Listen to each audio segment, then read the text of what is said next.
안녕하세요. 다시 만나 뵙게 되어 반갑습니다. 전 부인이 아이를 낳으러 왔는데 전 남편이 그 아이를 받는 의사라니 정말 누구도 상상하지 못했을 겁니다.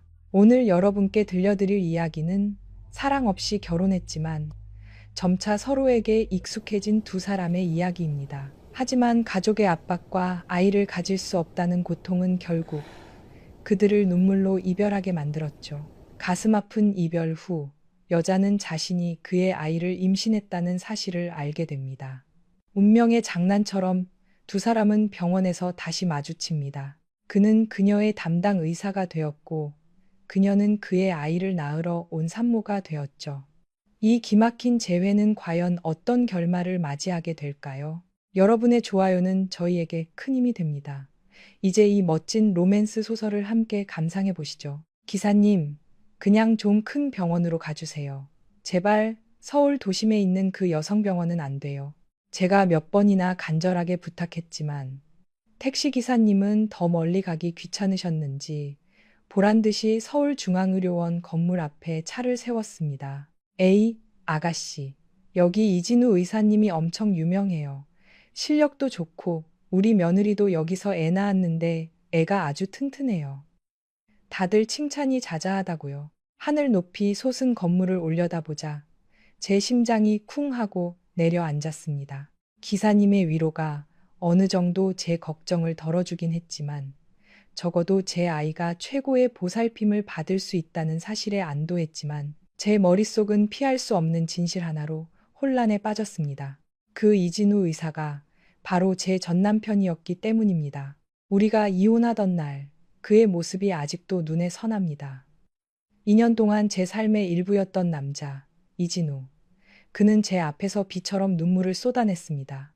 우리는 결혼한 지 2년이 되도록 아이가 없었고 몇 번의 검사 끝에 문제는 제가 아닌 그에게 있다는 것이 밝혀졌습니다. 이 사실을 알게 된 저희 어머니는 끊임없이 저를 압박하며 이혼을 강요했습니다. 너 아직 젊어. 더 좋은 사람 만날 기회는 얼마든지 있어. 내게 아이를 안겨줄 수 있는 사람으로. 저는 동의하지 않았습니다. 솔직히 말해 중매로 처음 진우 씨를 만났을 때 그에 대한 깊은 감정은 없었습니다. 하지만 2년간 함께 살면서 우리는 꽤 잘 맞는다는 것을 깨달았죠. 각자 일에 바빠 함께하는 시간은 적었지만 그렇다고 해서 우리의 결혼이 그렇게 쉽게 끝나야 할 이유는 없었습니다. 하지만 어머니의 생각은 달랐습니다. 어머니는 그가 아이를 가질 수 없다는 것을 용납할 수 없는 결점으로 여겼습니다. 그럴 거면 처음부터 말을 했어야지. 남의 집 귀한 딸 데려와서 책임도 못 지는 건 무책임한 거야. 결국 어머니는 자신의 목숨을 걸고 저를 협박했고 저는 가족의 압박에 못 이겨 이혼 서류에 도장을 찍을 수밖에 없었습니다. 그날의 이진우 씨가 아직도 생생합니다. 그는 집 구석에 조용히 앉아 있었고 헝클어진 머리카락이 붉게 충혈된 그의 눈을 가리고 있었습니다. 제가 보낸 메시지를 읽으며 그는 어린아이처럼 흐느꼈습니다. 제가 남은 짐을 챙기러 집에 돌아왔을 때 그는 제게 달려와 어깨를 꽉 잡았습니다. 목이 맨 목소리로 말했죠. 꼭 이혼해야 해? 입양하면 안 될까? 아니면 시험관 시술이라도. 내가 한약이라도 잔뜩 먹을게. 어떤 방법이든 괜찮아. 제발 나를 떠나지만 말아줘. 저는 그의 눈물 어린 눈을 차마 마주할 수 없어 고개를 돌렸습니다. 우린 안 맞아요, 진우 씨. 그냥 도장 찍어요. 일을 더 어렵게 만들지 말아요. 저는 냉정하고 단호하게 말했습니다. 그날의 다툼은 침대 위에서 끝이 났습니다. 진우 씨는 저를 꽉 껴안고 속삭였죠. 이게 마지막이야. 약속할게. 오늘 밤이 지나면 내 인생에서 사라져 줄게. 그런데 불과 몇 달 후, 제가 다른 남자와 선을 보고 있을 때 이상한 메스꺼움이 밀려왔습니다. 참을 새도 없이 저는 식탁 위에 그대로 구토를 해버렸고 제 앞에 놓여 있던 족발 접시는 엉망이 되었습니다. 선을 보던 남자는 역겹다는 표정으로 즉시 자리에서 일어나 떠나버렸죠. 어머니는 저를 급히 병원으로 데려갔고 그곳에서 저는 청천벽력 같은 사실을 알게 되었습니다. 제가 임신했다는 것을요. 어머니는 뻔뻔하게도 저를 다시 재촉하기 시작했습니다. 당장 이진우한테 가서 다시 합치라고 해. 하지만 저는 쓴웃음을 지을 뿐이었습니다. 제 낯이 이렇게 얇은데 무슨 얼굴로 그를 다시 만나겠어요. 저는 한숨을 쉬며 실타래처럼 엉킨 마음을 풀지 못했습니다. 게다가 저는 그가 능력이 없다고 버렸다가 이제 와서 그가 괜찮다는 걸 알고 돌아가는 그런 파렴치한 사람이 아니었습니다. 어떻게 그럴 수가 있겠어요. 이혼하던 그 밤의 기억은 여전히 제 마음속에 깊이 박혀 있었습니다. 그는 분노했지만 동시에 자신을 억제하지 못했죠. 우리는 몇 시간 동안이나 서로를 탐했습니다. 그날 밤 이후 저는 꼬박 사흘을 알아놓은 후에야 겨우 몸을 일으켜 구청에 가서 이혼 절차를 마무리할 수 있었습니다. 도장을 찍고 나서 그는 씁쓸한 미소를 지으며 제게 말했죠. 나보다 잠자리에서 더 잘하는 남자 만나길 빌어. 그런데 이제 와서 제가 그의 병원에 아이를 낳으러 오다니. 이 생각만으로도 제가 얼마나 비참하게 느껴졌는지 모릅니다. 과연 저와 제 아이가 무사히 이곳을 떠날 수 있을까요? 불안감이 제 마음을 온통 휘감았습니다. 분만실을 나오자마자 저는 곧장 집으로 가는 택시를 불렀습니다. 하지만 며칠도 채 지나지 않아 이진우 씨가 나타났습니다. 그는 과일 바구니를 들고 와 테이블에 내려놓고는 알 수 없는 눈빛으로 저를 쳐다봤습니다. 이제 가보셔도 돼요. 우리 사이에 더는 깊은 정 같은 건 없잖아요? 저는 당황스러움을 감추려 애쓰며 차갑게 말했습니다. 저와 그는 부부였지만 우리의 관계가 잠자리 파트너 이상을 넘어선 적은 없다고 장담할 수 있습니다. 이혼할 때 저는 그가 자존심 때문에 저에게 집착한다고 생각했습니다. 하지만 지금 이런 태도로 나타난 것을 보니 재결합할 의도가 있는 것이 틀림없었습니다. 재결합이 쉬운 줄 아세요? 저는 비웃으며 말했습니다. 제 말은 허공의 날카로운 바늘처럼 박혔습니다.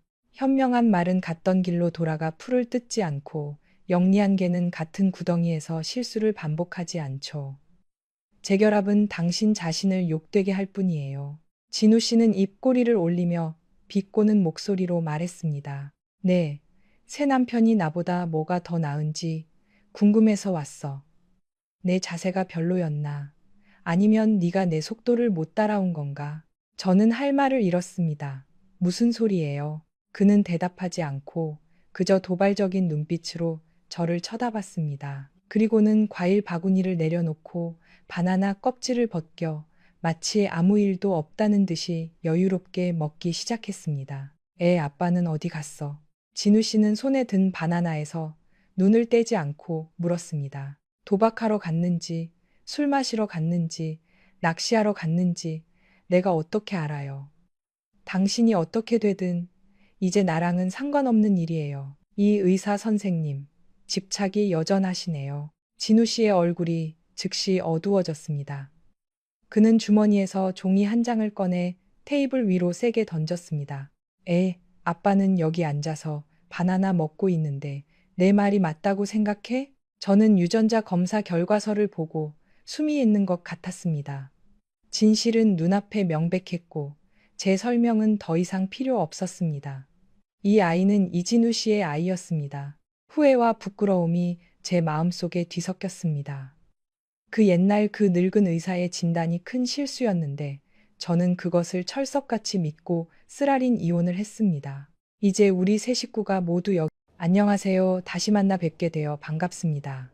전 부인이 아이를 낳으러 왔는데 전 남편이 그 아이를 받는 의사라니 정말 누구도 상상하지 못했을 겁니다. 오늘 여러분께 들려드릴 이야기는 사랑 없이 결혼했지만 점차 서로에게 익숙해진 두 사람의 이야기입니다. 하지만 가족의 압박과 아이를 가질 수 없다는 고통은 결국 그들을 눈물로 이별하게 만들었죠. 가슴 아픈 이별 후 여자는 자신이 그의 아이를 임신했다는 사실을 알게 됩니다. 운명의 장난처럼 두 사람은 병원에서 다시 마주칩니다. 그는 그녀의 담당 의사가 되었고 그녀는 그의 아이를 낳으러 온 산모가 되었죠. 이 기막힌 재회는 과연 어떤 결말을 맞이하게 될까요? 여러분의 좋아요는 저희에게 큰 힘이 됩니다. 이제 이 멋진 로맨스 소설을 함께 감상해 보시죠. 기사님, 그냥 좀 큰 병원으로 가주세요. 제발 서울 도심에 있는 그 여성병원은 안 돼요. 제가 몇 번이나 간절하게 부탁했지만 택시기사님은 더 멀리 가기 귀찮으셨는지 보란 듯이 서울중앙의료원 건물 앞에 차를 세웠습니다. 에이, 아가씨. 여기 이진우 의사님이 엄청 유명해요. 실력도 좋고 우리 며느리도 여기서 애 낳았는데 애가 아주 튼튼해요. 다들 칭찬이 자자하다고요. 하늘 높이 솟은 건물을 올려다보자 제 심장이 쿵 하고 내려앉았습니다. 기사님의 위로가 어느 정도 제 걱정을 덜어주긴 했지만 적어도 제 아이가 최고의 보살핌을 받을 수 있다는 사실에 안도했지만 제 머릿속은 피할 수 없는 진실 하나로 혼란에 빠졌습니다. 그 이진우 의사가 바로 제 전남편이었기 때문입니다. 우리가 이혼하던 날 그의 모습이 아직도 눈에 선합니다. 2년 동안 제 삶의 일부였던 남자, 이진우. 그는 제 앞에서 비처럼 눈물을 쏟아냈습니다. 우리는 결혼한 지 2년이 되도록 아이가 없었고 몇 번의 검사 끝에 문제는 제가 아닌 그에게 있다는 것이 밝혀졌습니다. 이 사실을 알게 된 저희 어머니는 끊임없이 저를 압박하며 이혼을 강요했습니다. 너 아직 젊어. 더 좋은 사람 만날 기회는 얼마든지 있어. 내게 아이를 안겨줄 수 있는 사람으로. 저는 동의하지 않았습니다. 솔직히 말해 중매로 처음 진우 씨를 만났을 때 그에 대한 깊은 감정은 없었습니다. 하지만 2년간 함께 살면서 우리는 꽤 잘 맞는다는 것을 깨달았죠. 각자 일에 바빠 함께하는 시간은 적었지만 그렇다고 해서 우리의 결혼이 그렇게 쉽게 끝나야 할 이유는 없었습니다. 하지만 어머니의 생각은 달랐습니다. 어머니는 그가 아이를 가질 수 없다는 것을 용납할 수 없는 결점으로 여겼습니다. 그럴 거면 처음부터 말을 했어야지. 남의 집 귀한 딸 데려와서 책임도 못 지는 건 무책임한 거야. 결국 어머니는 자신의 목숨을 걸고 저를 협박했고 저는 가족의 압박에 못 이겨 이혼 서류에 도장을 찍을 수밖에 없었습니다. 그날의 이진우 씨가 아직도 생생합니다. 그는 집 구석에 조용히 앉아 있었고 헝클어진 머리카락이 붉게 충혈된 그의 눈을 가리고 있었습니다. 제가 보낸 메시지를 읽으며 그는 어린아이처럼 흐느꼈습니다. 제가 남은 짐을 챙기러 집에 돌아왔을 때 그는 제게 달려와 어깨를 꽉 잡았습니다. 목이 맨 목소리로 말했죠. 꼭 이혼해야 해? 입양하면 안 될까? 아니면 시험관 시술이라도. 내가 한약이라도 잔뜩 먹을게. 어떤 방법이든 괜찮아. 제발 나를 떠나지만 말아줘. 저는 그의 눈물 어린 눈을 차마 마주할 수 없어 고개를 돌렸습니다. 우린 안 맞아요, 진우 씨. 그냥 도장 찍어요. 일을 더 어렵게 만들지 말아요. 저는 냉정하고 단호하게 말했습니다. 그날의 다툼은 침대 위에서 끝이 났습니다. 진우 씨는 저를 꽉 껴안고 속삭였죠. 이게 마지막이야. 약속할게. 오늘 밤이 지나면 내 인생에서 사라져 줄게. 그런데 불과 몇 달 후, 제가 다른 남자와 선을 보고 있을 때 이상한 메스꺼움이 밀려왔습니다. 참을 새도 없이 저는 식탁 위에 그대로 구토를 해버렸고 제 앞에 놓여 있던 족발 접시는 엉망이 되었습니다.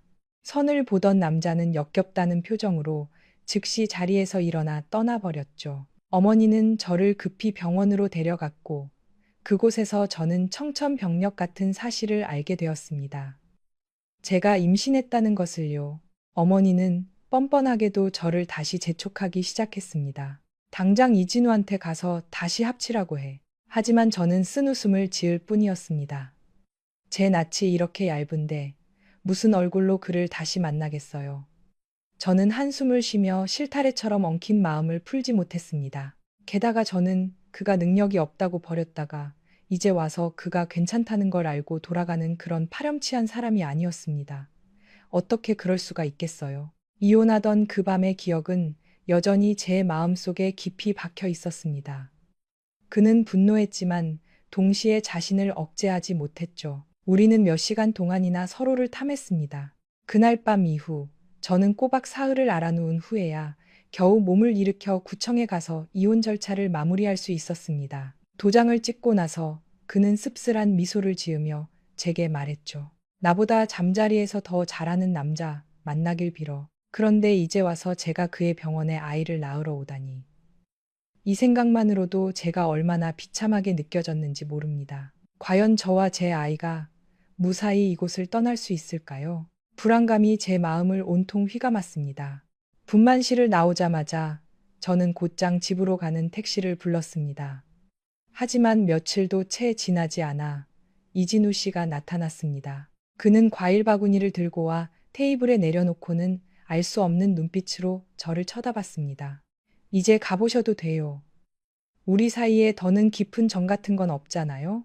저는 당황스러움을 감추려 애쓰며 차갑게 말했습니다. 저와 그는 부부였지만 우리의 관계가 잠자리 파트너 이상을 넘어선 적은 없다고 장담할 수 있습니다. 이혼할 때 저는 그가 자존심 때문에 저에게 집착한다고 생각했습니다. 하지만 지금 이런 태도로 나타난 것을 보니 재결합할 의도가 있는 것이 틀림없었습니다. 재결합이 쉬운 줄 아세요? 저는 비웃으며 말했습니다. 제 말은 허공에 날카로운 바늘처럼 박혔습니다. 현명한 말은 갔던 길로 돌아가 풀을 뜯지 않고 영리한 개는 같은 구덩이에서 실수를 반복하지 않죠. 재결합은 당신 자신을 욕되게 할 뿐이에요. 진우 씨는 입꼬리를 올리며 비꼬는 목소리로 말했습니다. 네, 새 남편이 나보다 뭐가 더 나은지 궁금해서 왔어. 내 자세가 별로였나? 아니면 네가 내 속도를 못 따라온 건가? 저는 할 말을 잃었습니다. 무슨 소리예요? 그는 대답하지 않고 그저 도발적인 눈빛으로 저를 쳐다봤습니다. 그리고는 과일 바구니를 내려놓고 바나나 껍질을 벗겨 마치 아무 일도 없다는 듯이 여유롭게 먹기 시작했습니다. 애 아빠는 어디 갔어? 진우 씨는 손에 든 바나나에서 눈을 떼지 않고 물었습니다. 도박하러 갔는지, 술 마시러 갔는지, 낚시하러 갔는지 내가 어떻게 알아요? 당신이 어떻게 되든 이제 나랑은 상관없는 일이에요. 이 의사 선생님, 집착이 여전하시네요. 진우 씨의 얼굴이 즉시 어두워졌습니다. 그는 주머니에서 종이 한 장을 꺼내 테이블 위로 세게 던졌습니다. 아빠는 여기 앉아서 바나나 먹고 있는데 내 말이 맞다고 생각해? 저는 유전자 검사 결과서를 보고 숨이 있는 것 같았습니다. 진실은 눈앞에 명백했고 제 설명은 더 이상 필요 없었습니다. 이 아이는 이진우 씨의 아이였습니다. 후회와 부끄러움이 제 마음속에 뒤섞였습니다. 그 옛날 그 늙은 의사의 진단이 큰 실수였는데 저는 그것을 철석같이 믿고 쓰라린 이혼을 했습니다. 이제 우리 세 식구가 모두 여기에 있고 모든 것이 명확해졌습니다. 그럼 바로 본론으로 들어가는 게 어때요? 저는 평정심을 유지하려 애쓰며 말했습니다.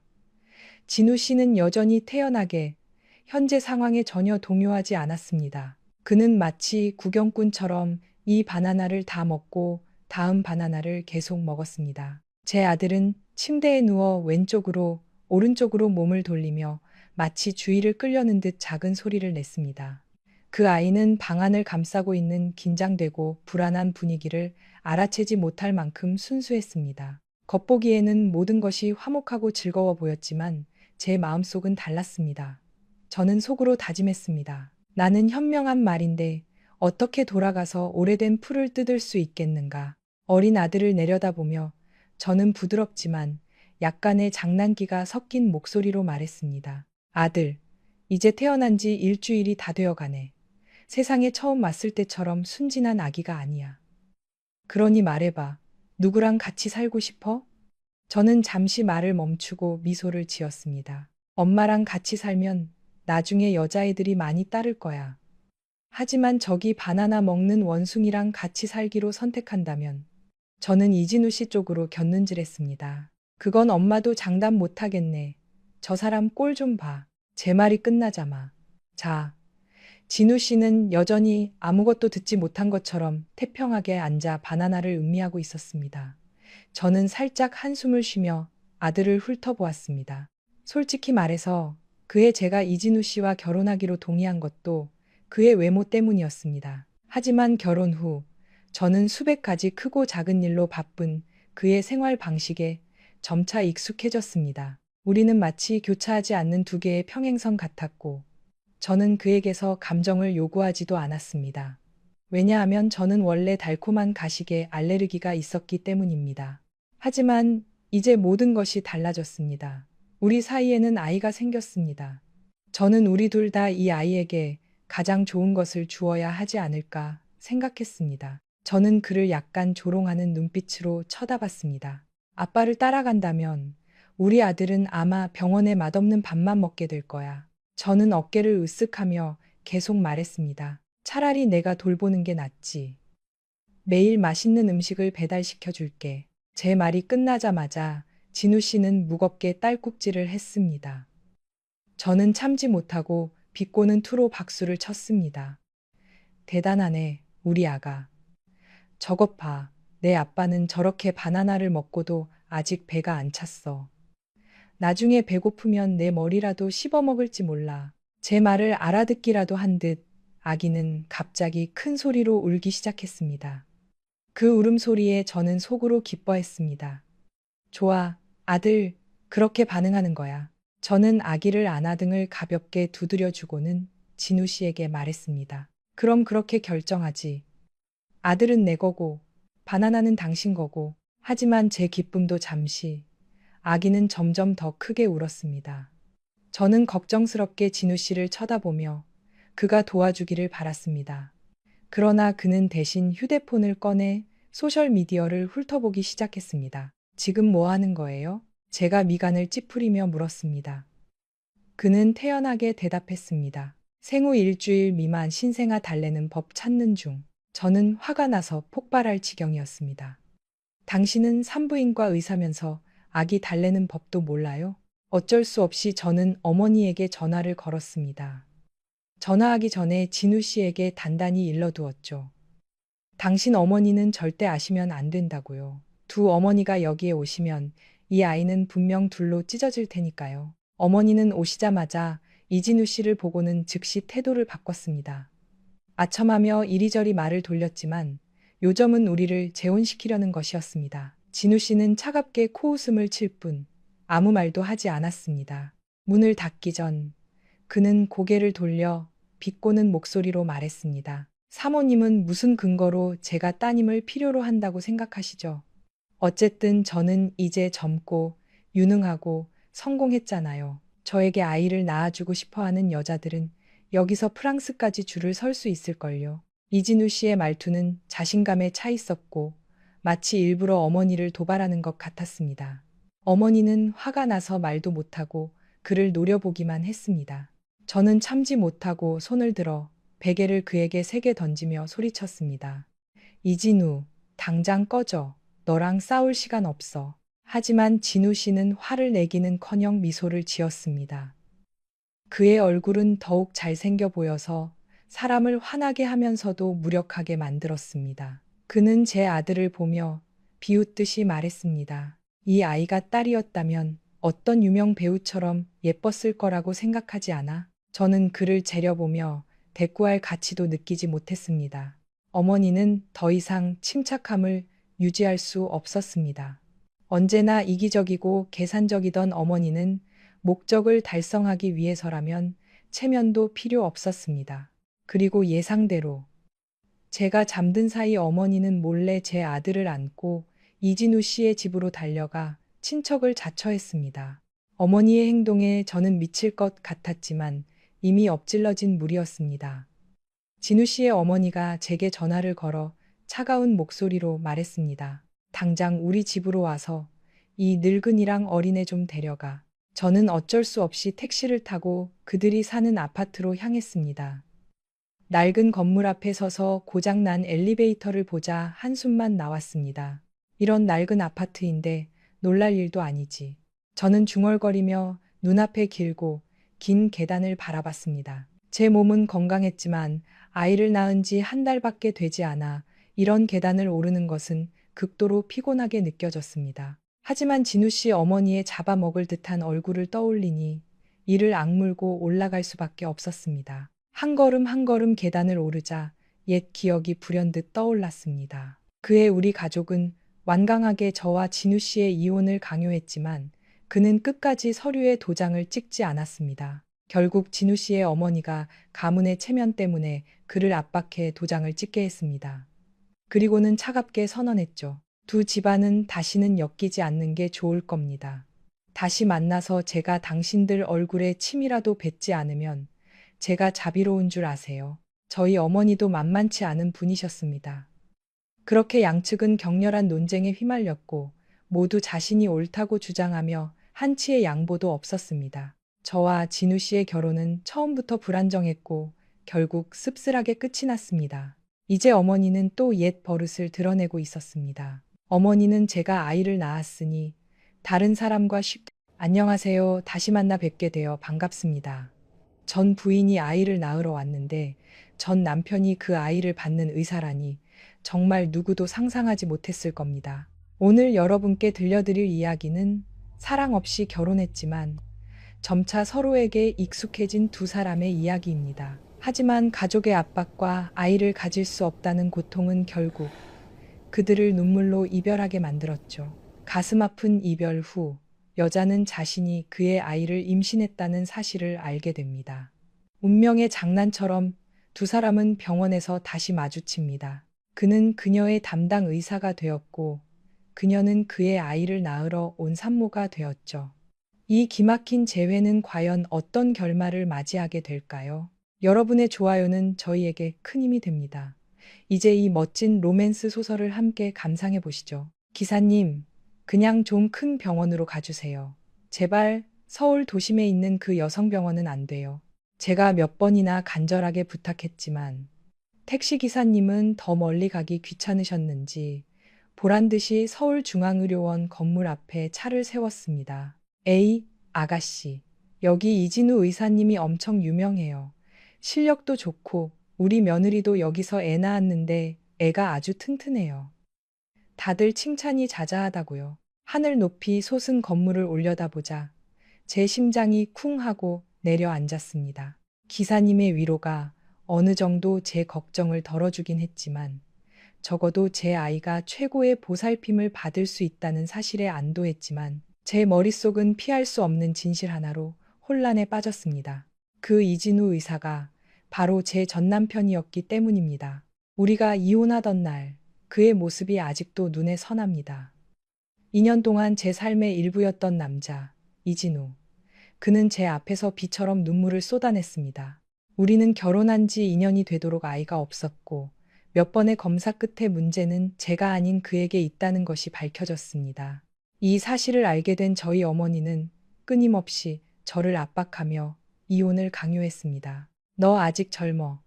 더 좋은 사람 만날 기회는 얼마든지 있어. 내게 아이를 안겨줄 수 있는 사람으로. 저는 동의하지 않았습니다. 솔직히 말해 중매로 처음 진우 씨를 만났을 때 그에 대한 깊은 감정은 없었습니다. 하지만 2년간 함께 살면서 우리는 꽤 잘 맞는다는 것을 깨달았죠. 각자 일에 바빠 함께하는 시간은 적었지만 그렇다고 해서 우리의 결혼이 그렇게 쉽게 끝나야 할 이유는 없었습니다. 하지만 어머니의 생각은 달랐습니다. 어머니는 그가 아이를 가질 수 없다는 것을 용납할 수 없는 결점으로 여겼습니다. 그럴 거면 처음부터 말을 했어야지. 남의 집 귀한 딸 데려와서 책임도 못 지는 건 무책임한 거야. 결국 어머니는 자신의 목숨을 걸고 저를 협박했고 저는 가족의 압박에 못 이겨 이혼 서류에 도장을 찍을 수밖에 없었습니다. 그날의 이진우 씨가 아직도 생생합니다. 그는 집 구석에 조용히 앉아 있었고 헝클어진 머리카락이 붉게 충혈된 그의 눈을 가리고 있었습니다. 제가 보낸 메시지를 읽으며 그는 어린아이처럼 흐느꼈습니다. 제가 남은 짐을 챙기러 집에 돌아왔을 때 그는 제게 달려와 어깨를 꽉 잡았습니다. 목이 맨 목소리로 말했죠. 꼭 이혼해야 해? 입양하면 안 될까? 아니면 시험관 시술이라도. 내가 한약이라도 잔뜩 먹을게. 어떤 방법이든 괜찮아. 제발 나를 떠나지만 말아줘. 저는 그의 눈물 어린 눈을 차마 마주할 수 없어 고개를 돌렸습니다. 우린 안 맞아요, 진우 씨. 그냥 도장 찍어요. 일을 더 어렵게 만들지 말아요. 저는 냉정하고 단호하게 말했습니다. 그날의 다툼은 침대 위에서 끝이 났습니다. 진우 씨는 저를 꽉 껴안고 속삭였죠. 이게 마지막이야. 약속할게. 오늘 밤이 지나면 내 인생에서 사라져 줄게. 그런데 불과 몇 달 후, 제가 다른 남자와 선을 보고 있을 때 이상한 메스꺼움이 밀려왔습니다. 참을 새도 없이 저는 식탁 위에 그대로 구토를 해버렸고 제 앞에 놓여 있던 족발 접시는 엉망이 되었습니다. 선을 보던 남자는 역겹다는 표정으로 즉시 자리에서 일어나 떠나버렸죠. 어머니는 저를 급히 병원으로 데려갔고 그곳에서 저는 청천벽력 같은 사실을 알게 되었습니다. 제가 임신했다는 것을요. 어머니는 뻔뻔하게도 저를 다시 재촉하기 시작했습니다. 당장 이진우한테 가서 다시 합치라고 해. 하지만 저는 쓴웃음을 지을 뿐이었습니다. 제 낯이 이렇게 얇은데 무슨 얼굴로 그를 다시 만나겠어요. 저는 한숨을 쉬며 실타래처럼 엉킨 마음을 풀지 못했습니다. 게다가 저는 그가 능력이 없다고 버렸다가 이제 와서 그가 괜찮다는 걸 알고 돌아가는 그런 파렴치한 사람이 아니었습니다. 어떻게 그럴 수가 있겠어요. 이혼하던 그 밤의 기억은 여전히 제 마음속에 깊이 박혀 있었습니다. 그는 분노했지만 동시에 자신을 억제하지 못했죠. 우리는 몇 시간 동안이나 서로를 탐했습니다. 그날 밤 이후 저는 꼬박 사흘을 알아놓은 후에야 겨우 몸을 일으켜 구청에 가서 이혼 절차를 마무리할 수 있었습니다. 도장을 찍고 나서 그는 씁쓸한 미소를 지으며 제게 말했죠. 나보다 잠자리에서 더 잘하는 남자 만나길 빌어. 그런데 이제 와서 제가 그의 병원에 아이를 낳으러 오다니. 이 생각만으로도 제가 얼마나 비참하게 느껴졌는지 모릅니다. 과연 저와 제 아이가 무사히 이곳을 떠날 수 있을까요? 불안감이 제 마음을 온통 휘감았습니다. 분만실을 나오자마자 저는 곧장 집으로 가는 택시를 불렀습니다. 하지만 며칠도 채 지나지 않아 이진우 씨가 나타났습니다. 그는 과일 바구니를 들고 와 테이블에 내려놓고는 알 수 없는 눈빛으로 저를 쳐다봤습니다. 이제 가보셔도 돼요. 우리 사이에 더는 깊은 정 같은 건 없잖아요? 저는 당황스러움을 감추려 애쓰며 차갑게 말했습니다. 저와 그는 부부였지만 우리의 관계가 잠자리 파트너 이상을 넘어선 적은 없다고 장담할 수 있습니다. 이혼할 때 저는 그가 자존심 때문에 저에게 집착한다고 생각했습니다. 하지만 지금 이런 태도로 나타난 것을 보니 재결합할 의도가 있는 것이 틀림없었습니다. 재결합이 쉬운 줄 아세요? 저는 비웃으며 말했습니다. 제 말은 허공의 날카로운 바늘처럼 박혔습니다. 현명한 말은 갔던 길로 돌아가 풀을 뜯지 않고 영리한 개는 같은 구덩이에서 실수를 반복하지 않죠. 재결합은 당신 자신을 욕되게 할 뿐이에요. 진우 씨는 입꼬리를 올리며 비꼬는 목소리로 말했습니다. 네, 새 남편이 나보다 뭐가 더 나은지 궁금해서 왔어. 내 자세가 별로였나? 아니면 네가 내 속도를 못 따라온 건가? 저는 할 말을 잃었습니다.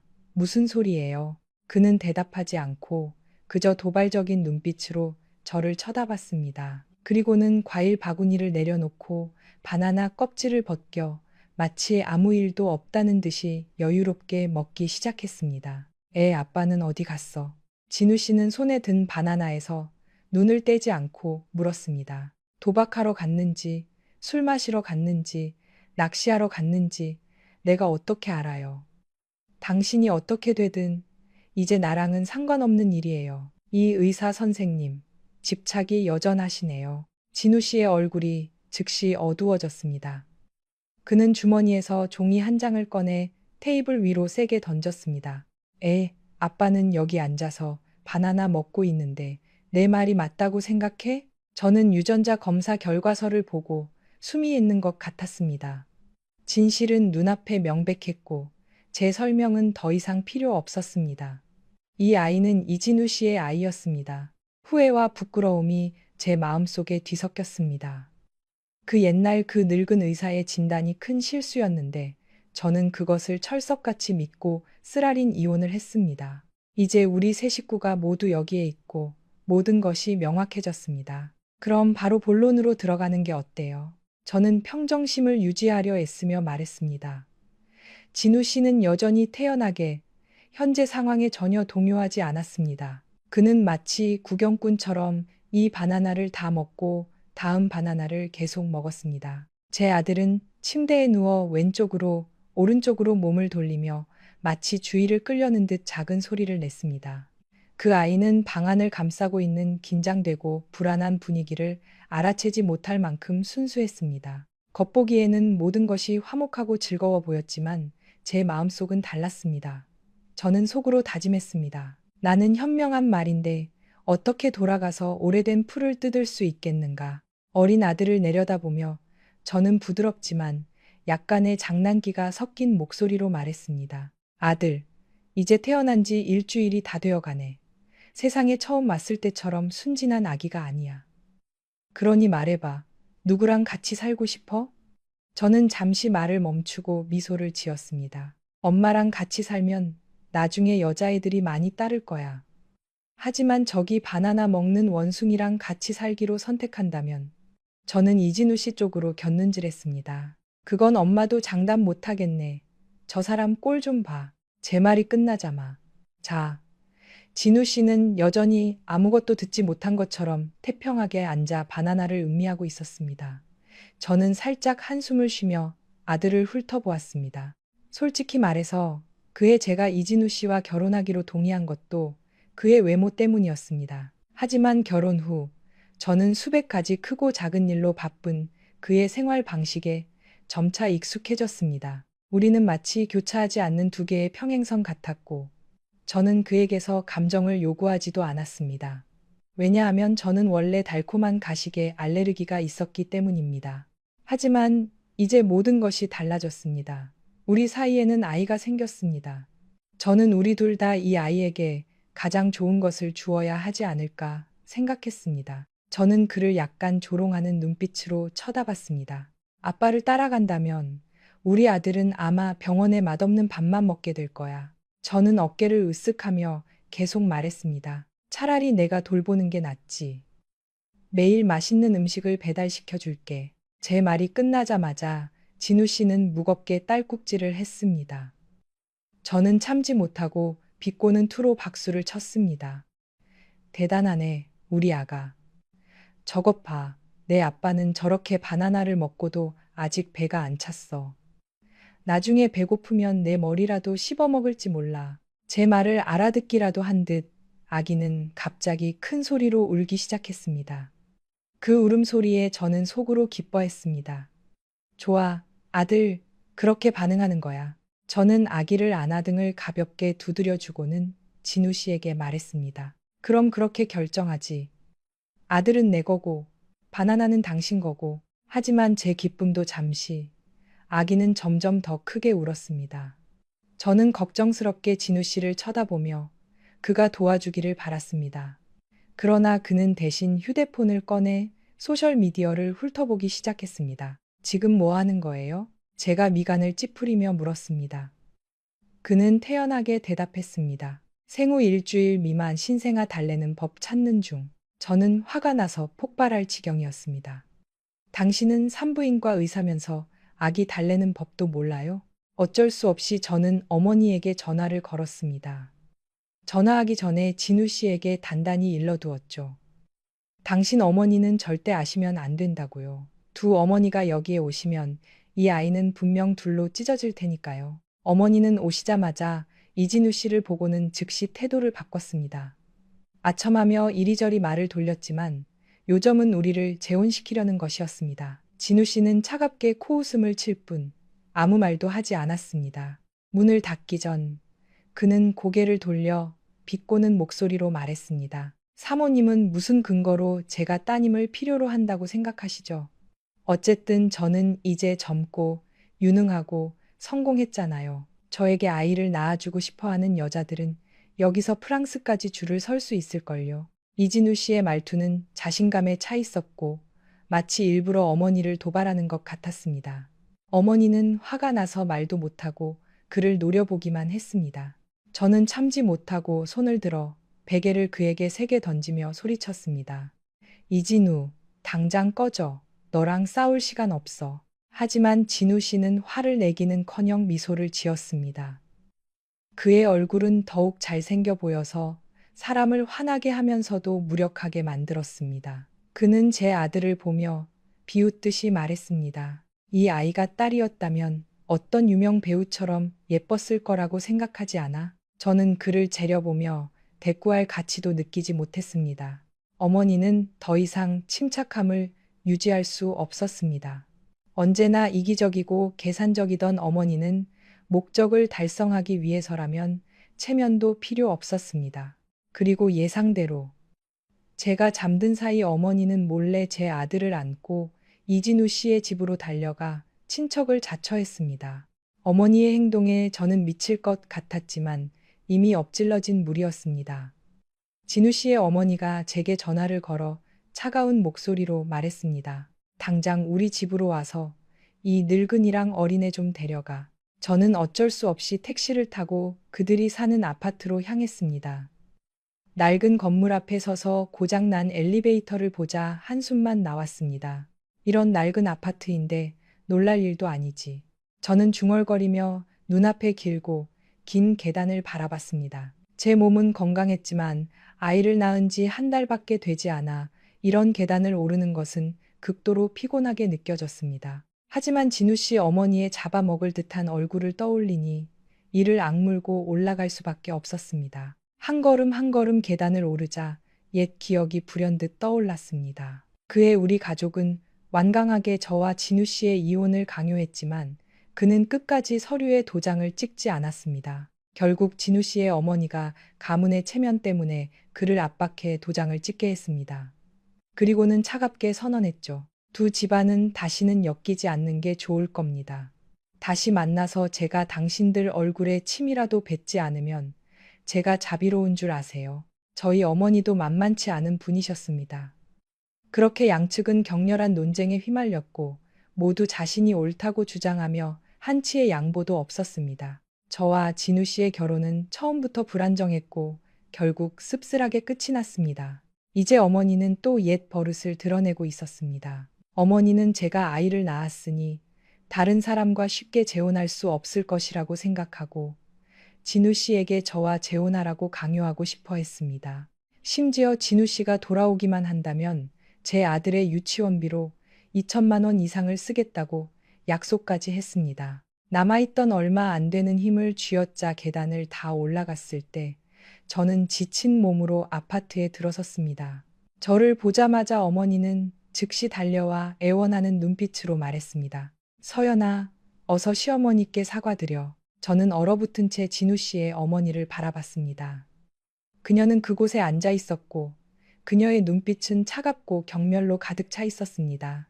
진지하게 말해서 저는 이렇게 자신의 손자를 싫어하는 할머니를 처음 봤습니다. 저는 입술을 굳게 다물고 평정을 유지하려 애썼지만 마음속은 불타는 것 같았습니다. 어머니는 이진우 씨의 어머니에게 아첨하는 미소를 지으며 제게 눈짓으로 신호를 보냈습니다. 그녀는 부드러운 목소리로 교묘하게 말했습니다. 사부인, 애들도 이제 어리지 않고 이제 아이까지 생겼잖아요. 그러니 예전 일은 그냥 장난이었다고 생각하고 넘어가요. 우리 모두 어른이잖아요. 자식들이 가장 좋은 삶을 살기를 바라는 건 다 똑같지 않나요? 저는 할 말을 잃고 고개를 숙였습니다. 제 마음속에서 어머니의 말은 자존심을 찌르는 바늘과 같았습니다. 하지만 어머니의 단호한 눈빛을 보니 평생 외손자를 품에 안고 살고 싶지 않다는 것을 알 수 있었습니다. 진우 씨의 어머니는 차가운 표정으로 두 걸음 물러섰습니다. 그녀는 미간을 찌푸리며 비꼬는 목소리로 말했습니다. 댁의 딸은 금이고 은인데 우리 아들은 그럼 친어머니가 배 아파 낳은 자식이 아닌가 보죠? 우리 아들이 댁의 딸 때문에 밥도 제대로 못 먹고 잠도 못 자고 체면은 다 구겼는데 이제 와서 오고 싶으면 오고 가고 싶으면 가는 겁니까? 정말 우리 아들을 우습게 보시는군요. 저는 주먹을 꽉 쥐고 마음속의 분노가 치밀어 오르는 것을 느꼈지만 억지로 참았습니다. 진우 씨의 어머니는 계속해서 목소리를 높였습니다. 우리 아들이 댁에 손자를 무사히 태어나게 도와준 것만으로도 충분히 잘한 겁니다. 재혼이라니 댁은 문도 없어요. 우리 진우한테 시집 오고 싶어하는 여자들이 저 밖으로 줄을 섰으니 댁은 손자나 잘 키우시든지 아니면 다른 집안을 찾아보세요. 우리는 이 사생아 손자를 받고 싶지 않아요. 그 어미의 그 딸이라고 되게 늑대 같은 성격이 손자에게 유전됐을지도 모르는데 우리가 감당할 수 있겠어요? 그 말들은 어머니의 뺨을 때리는 것과 같았지만 어머니는 여전히 억지 미소를 지으며 비위를 맞추려 애썼습니다. 아이고, 사부인. 말씀이 좀 지나치시네요. 예전에 제가 서연이에게 이혼하라고 강요했던 거지. 애 성격은 아주 좋아요. 아무 문제 없어요. 엄마인 제가 잘못한 거죠. 이 일은 제 딸과는 아무 상관없어요. 한 번만 더 기회를 주세요. 저는 어머니의 말을 믿을 수가 없었습니다. 면전에서 모욕을 당하고도 저렇게 고개를 숙이고 애원할 수 있다니. 제 손은 떨렸고 두 눈은 실망감으로 가득 찬 채 어머니의 얼굴에 고정되었습니다. 더 이상 참을 수 없어 저는 앞으로 나아가 어머니를 이씨 집안에서 끌어냈습니다. 가요. 저는 분노와 수치심이 섞인 차가운 목소리로 말했습니다. 어머니는 여전히 고집을 부리며 밖으로 나가면서도 계속해서 사과를 했습니다. 마치 아직 희망이 남은 것처럼 저는 더 이상 아무 말도 할 수 없었고 조용히 택시를 잡아 두 사람을 집으로 데려왔습니다. 차 안에서 어머니는 옆에 앉아 계속 한숨을 쉬며 한탄했습니다. 저는 억지로 참고 있었지만 집에 들어서자마자 더 이상 참지 못하고 돌아서서 소리쳤습니다. 엄마, 꼭 그렇게까지 해야 했어요? 저를 원하는 사람이 없는 것도 아니잖아요. 이혼하고 아이 있는 여자들도 잘 사는 사람 많아요. 저 혼자서도 제 아이 키울 수 있어요. 왜 제가 그 집안에 그렇게 빌어야 하는데요? 제 자존심은 생각 안 해봤어요? 어머니는 아무 말 없이 조용히 외손자를 안고 침실로 들어갔습니다. 그리고는 저를 소파에 앉혔습니다. 어머니의 눈빛은 고통과 무력감으로 가득 차 있었습니다. 어머니는 제 맞은편에 앉아 진지하고 진심 어린 목소리로 말했습니다. 그녀의 눈빛은 걱정으로 가득 차 있었습니다. 나중에 이 아이가 사생아라고 불릴 텐데 너 모든 사람에게 다 설명할 수 있겠니? 아이가 왜 다른 애들은 아빠가 있는데 나는 없어? 라고 물으면 뭐라고 대답할래? 어머니의 말은 제 심장을 찌르는 칼날 같았습니다. 세상에 아내의 자식을 신경 쓰지 않고 끝까지 행복하게 사는 남자가 얼마나 될 것 같아? 네가 그렇게 좋은 남자를 찾을 수 있을 거라고 확신해?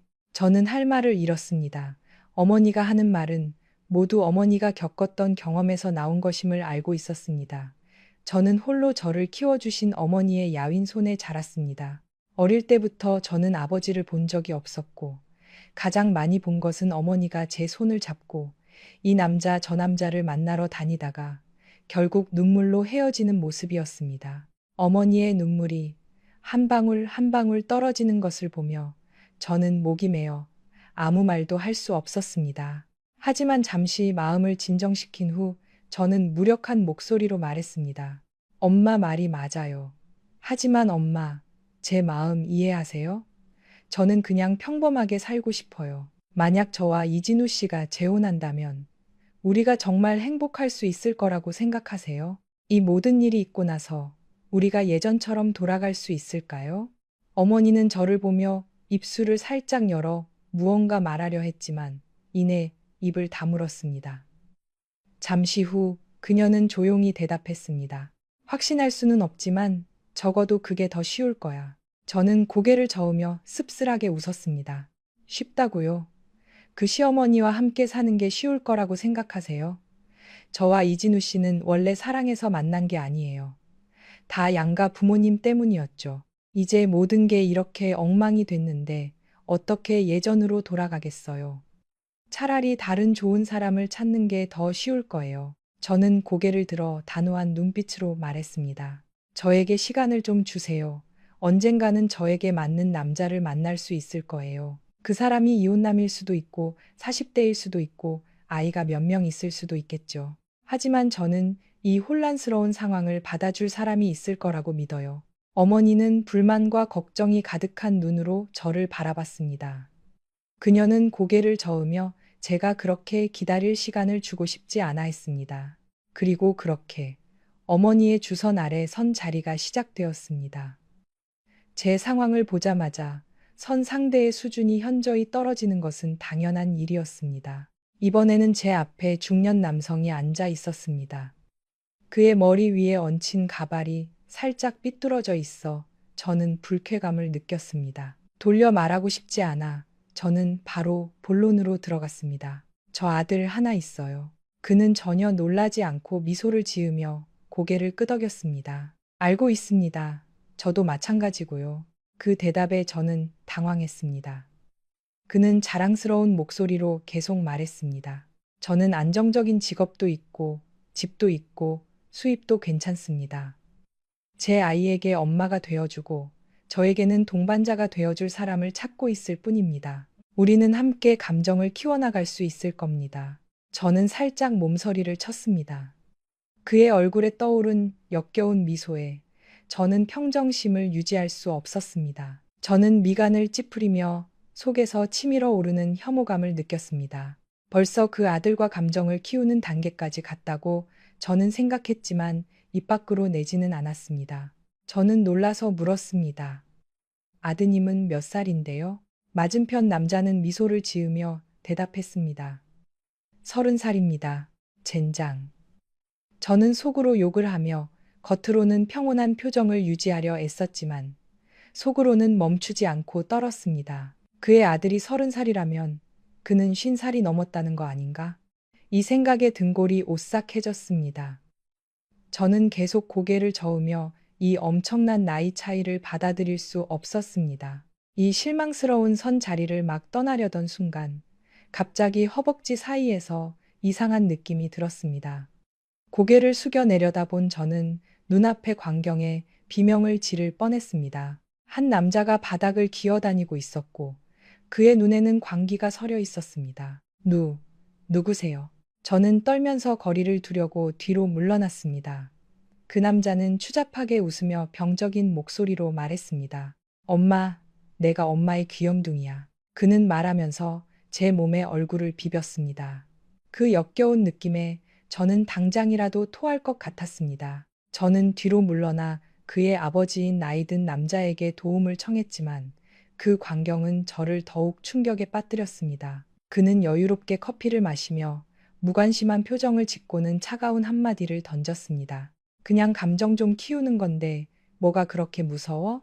저는 정말 저 늙은이의 머리카락을 다 뽑아버리고 싶었지만 아무것도 할 수 없었습니다. 그 남자는 겉보기엔 멍청해 보였지만 힘은 엄청나게 셌습니다. 제 몸 위에서 난동을 부리며 민감한 부위를 계속 만져대서 저는 분노에 온몸이 떨렸습니다. 카페 안을 둘러보니 이곳은 저 늙은이의 소유였고 직원들은 이미 자리를 비워 도움을 청할 사람도 없었습니다. 절망감이 제 마음을 가득 채웠습니다. 바로 그때 저는 문가에 나타난 익숙한 모습을 보았습니다. 이진우 씨가 하얀 가운을 입고 들어섰습니다. 그의 표정은 차가웠지만 눈빛은 날카로웠습니다. 그 돼지 같은 손, 그녀에게서 당장 치워. 그의 목소리는 위험 있게 울려 퍼졌습니다. 그 남자는 진우 씨에게 걷어차여 멀리 나가 떨어졌습니다. 하지만 거기서 그치지 않고 진우 씨는 계속해서 몇 번 더 걷어찼습니다. 한 대 한 대 맞을 때마다 그 남자는 고통스러운 신음을 냈습니다. 그 순간 저는 그에게서 눈을 뗄 수가 없었습니다. 하얀 가운을 입고 싸우는 남자가 이렇게 멋있어 보인 것은 처음이었습니다. 진우 씨는 제 손을 잡고 카페 밖으로 저를 끌어냈습니다. 늙은이를 지나칠 때 저는 멈춰서서 날카로운 눈빛으로 그를 쳐다봤습니다. 진우 씨의 아름다운 눈썹이 찌푸려졌습니다. 그는 물었습니다. 왜 그래? 아직도 저놈이랑 할 얘기 남았어. 그의 목소리에는 마치 제가 어리석다고 꾸짖는 듯한 불쾌감이 섞여 있었습니다. 저는 그를 째려본 다음 손을 뻗어 늙은이의 머리 꼭대기를 잡고 그의 가발을 세게 잡아당겼습니다. 가발이 벗겨지자 대머리가 드러났고 늙은이는 당황하여 비명을 질렀습니다. 그의 얼굴은 창피함으로 창백해졌습니다. 저는 입꼬리를 올리고 더 이상 쳐다보지 않은 채 진우 씨에게 이끌려 그곳을 떠났습니다. 그는 저를 차로 데려가 운전하면서 차갑게 물었습니다. 그렇게 급했어? 정말 네 아이에게 새아빠를 찾아주고 싶었던 거야? 저는 어떻게 대답해야 할지 몰라 그저 조용히 앉아 있었습니다. 그는 진지한 목소리로 계속 말했습니다. 방금 무슨 일을 겪었는지 알아? 내가 우연히 지나가지 않았다면 결과는 훨씬 끔찍했을 거야. 저는 고개를 숙였습니다. 마음속은 수치심으로 가득 찼습니다. 진우 씨 말이 맞았습니다. 저는 정말 너무 성급했습니다. 빨리 누군가를 찾지 못하면 어머니는 안녕하세요. 다시 만나 뵙게 되어 반갑습니다. 전 부인이 아이를 낳으러 왔는데 전 남편이 그 아이를 받는 의사라니 정말 누구도 상상하지 못했을 겁니다. 오늘 여러분께 들려드릴 이야기는 사랑 없이 결혼했지만 점차 서로에게 익숙해진 두 사람의 이야기입니다. 하지만 가족의 압박과 아이를 가질 수 없다는 고통은 결국 그들을 눈물로 이별하게 만들었죠. 가슴 아픈 이별 후 여자는 자신이 그의 아이를 임신했다는 사실을 알게 됩니다. 운명의 장난처럼 두 사람은 병원에서 다시 마주칩니다. 그는 그녀의 담당 의사가 되었고 그녀는 그의 아이를 낳으러 온 산모가 되었죠. 이 기막힌 재회는 과연 어떤 결말을 맞이하게 될까요? 여러분의 좋아요는 저희에게 큰 힘이 됩니다. 이제 이 멋진 로맨스 소설을 함께 감상해 보시죠. 기사님, 그냥 좀 큰 병원으로 가주세요. 제발 서울 도심에 있는 그 여성병원은 안 돼요. 제가 몇 번이나 간절하게 부탁했지만 택시 기사님은 더 멀리 가기 귀찮으셨는지 보란 듯이 서울중앙의료원 건물 앞에 차를 세웠습니다. 에이, 아가씨. 여기 이진우 의사님이 엄청 유명해요. 실력도 좋고 우리 며느리도 여기서 애 낳았는데 애가 아주 튼튼해요. 다들 칭찬이 자자하다고요. 하늘 높이 솟은 건물을 올려다보자 제 심장이 쿵 하고 내려앉았습니다. 기사님의 위로가 어느 정도 제 걱정을 덜어주긴 했지만 적어도 제 아이가 최고의 보살핌을 받을 수 있다는 사실에 안도했지만 제 머릿속은 피할 수 없는 진실 하나로 혼란에 빠졌습니다. 그 이진우 의사가 바로 제 전남편이었기 때문입니다. 우리가 이혼하던 날 그의 모습이 아직도 눈에 선합니다. 2년 동안 제 삶의 일부였던 남자, 이진우. 그는 제 앞에서 비처럼 눈물을 쏟아냈습니다. 우리는 결혼한 지 2년이 되도록 아이가 없었고 몇 번의 검사 끝에 문제는 제가 아닌 그에게 있다는 것이 밝혀졌습니다. 이 사실을 알게 된 저희 어머니는 끊임없이 저를 압박하며 이혼을 강요했습니다. 너 아직 젊어. 더 좋은 사람 만날 기회는 얼마든지 있어. 내게 아이를 안겨줄 수 있는 사람으로 저는 동의하지 않았습니다. 솔직히 말해 중매로 처음 진우 씨를 만났을 때 그에 대한 깊은 감정은 없었습니다. 하지만 2년간 함께 살면서 우리는 꽤 잘 맞는다는 것을 깨달았죠. 각자 일에 바빠 함께하는 시간은 적었지만 그렇다고 해서 우리의 결혼이 그렇게 쉽게 끝나야 할 이유는 없었습니다. 하지만 어머니의 생각은 달랐습니다. 어머니는 그가 아이를 가질 수 없다는 것을 용납할 수 없는 결점으로 여겼습니다. 그럴 거면 처음부터 말을 했어야지. 남의 집 귀한 딸 데려와서 책임도 못 지는 건 무책임한 거야. 결국 어머니는 자신의 목숨을 걸고 저를 협박했고 저는 가족의 압박에 못 이겨 이혼 서류에 도장을 찍을 수밖에 없었습니다. 그날의 이진우 씨가 아직도 생생합니다. 그는 집 구석에 조용히 앉아 있었고 헝클어진 머리카락이 붉게 충혈된 그의 눈을 가리고 있었습니다. 제가 보낸 메시지를 읽으며 그는 어린아이처럼 흐느꼈습니다. 제가 남은 짐을 챙기러 집에 돌아왔을 때 그는 제게 달려와 어깨를 꽉 잡았습니다. 목이 맨 목소리로 말했죠. 꼭 이혼해야 해? 입양하면 안 될까? 아니면 시험관 시술이라도. 내가 한약이라도 잔뜩 먹을게. 어떤 방법이든 괜찮아. 제발 나를 떠나지만 말아줘. 저는 그의 눈물 어린 눈을 차마 마주할 수 없어 고개를 돌렸습니다. 우린 안 맞아요, 진우 씨. 그냥 도장 찍어요. 일을 더 어렵게 만들지 말아요. 저는 냉정하고 단호하게 말했습니다. 그날의 다툼은 침대 위에서 끝이 났습니다. 진우 씨는 저를 꽉 껴안고 속삭였죠. 이게 마지막이야. 약속할게. 오늘 밤이 지나면 내 인생에서 사라져 줄게. 그런데 불과 몇 달 후, 제가 다른 남자와 선을 보고 있을 때 이상한 메스꺼움이 밀려왔습니다. 참을 새도 없이 저는 식탁 위에 그대로 구토를 해버렸고 제 앞에 놓여 있던 족발 접시는 엉망이 되었습니다. 선을 보던 남자는 역겹다는 표정으로 즉시 자리에서 일어나 떠나버렸죠. 어머니는 저를 급히 병원으로 데려갔고 그곳에서 저는 청천벽력 같은 사실을 알게 되었습니다. 제가 임신했다는 것을요. 어머니는 뻔뻔하게도 저를 다시 재촉하기 시작했습니다. 당장 이진우한테 가서 다시 합치라고 해. 하지만 저는 쓴웃음을 지을 뿐이었습니다. 제 낯이 이렇게 얇은데 무슨 얼굴로 그를 다시 만나겠어요. 저는 한숨을 쉬며 실타래처럼 엉킨 마음을 풀지 못했습니다. 게다가 저는 그가 능력이 없다고 버렸다가 이제 와서 그가 괜찮다는 걸 알고 돌아가는 그런 파렴치한 사람이 아니었습니다. 어떻게 그럴 수가 있겠어요. 이혼하던 그 밤의 기억은 여전히 제 마음속에 깊이 박혀 있었습니다. 그는 분노했지만 동시에 자신을 억제하지 못했죠. 우리는 몇 시간 동안이나 서로를 탐했습니다. 그날 밤 이후 저는 꼬박 사흘을 알아놓은 후에야 겨우 몸을 일으켜 구청에 가서 이혼 절차를 마무리할 수 있었습니다. 도장을 찍고 나서 그는 씁쓸한 미소를 지으며 제게 말했죠. 나보다 잠자리에서 더 잘하는 남자 만나길 빌어. 그런데 이제 와서 제가 그의 병원에 아이를 낳으러 오다니.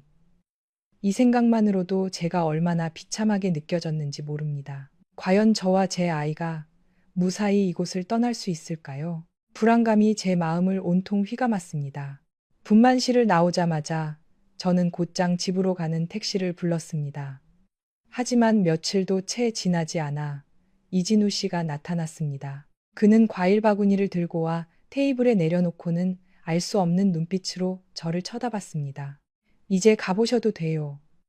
우리 사이에 더는 깊은 정 같은 건 없잖아요? 저는 당황스러움을 감추려 애쓰며 차갑게 말했습니다. 저와 그는 부부였지만 우리의 관계가 잠자리 파트너 이상을 넘어선 적은 없다고 장담할 수 있습니다. 이혼할 때 저는 그가 자존심 때문에 저에게 집착한다고 생각했습니다. 하지만 지금 이런 태도로 나타난 것을 보니 재결합할 의도가 있는 것이 틀림없었습니다. 재결합이 쉬운 줄 아세요? 저는 비웃으며 말했습니다. 제 말은 허공에 날카로운 바늘처럼 박혔습니다. 현명한 말은 갔던 길로 돌아가 풀을 뜯지 않고 영리한 개는 같은 구덩이에서 실수를 반복하지 않죠. 재결합은 당신 자신을 욕되게 할 뿐이에요. 진우 씨는 입꼬리를 올리며 비꼬는 목소리로 말했습니다. 네, 새 남편이 나보다 뭐가 더 나은지 궁금해서 왔어. 내 자세가 별로였나? 아니면 네가 내 속도를 못 따라온 건가? 저는 할 말을 잃었습니다.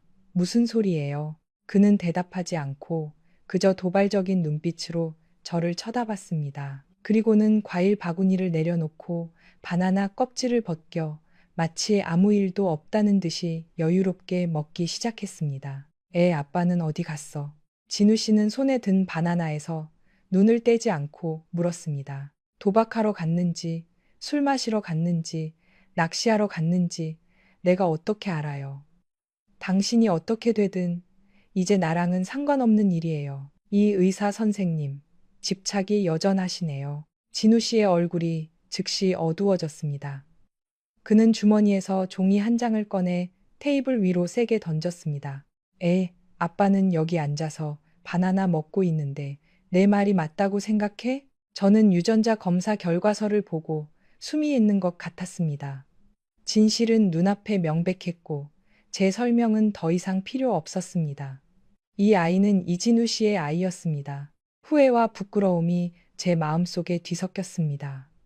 그 옛날 그 늙은 의사의 진단이 큰 실수였는데 저는 그것을 철석같이 믿고 쓰라린 이혼을 했습니다. 이제 우리 세 식구가 모두 여기에 있고 모든 것이 명확해졌습니다. 그럼 바로 본론으로 들어가는 게 어때요?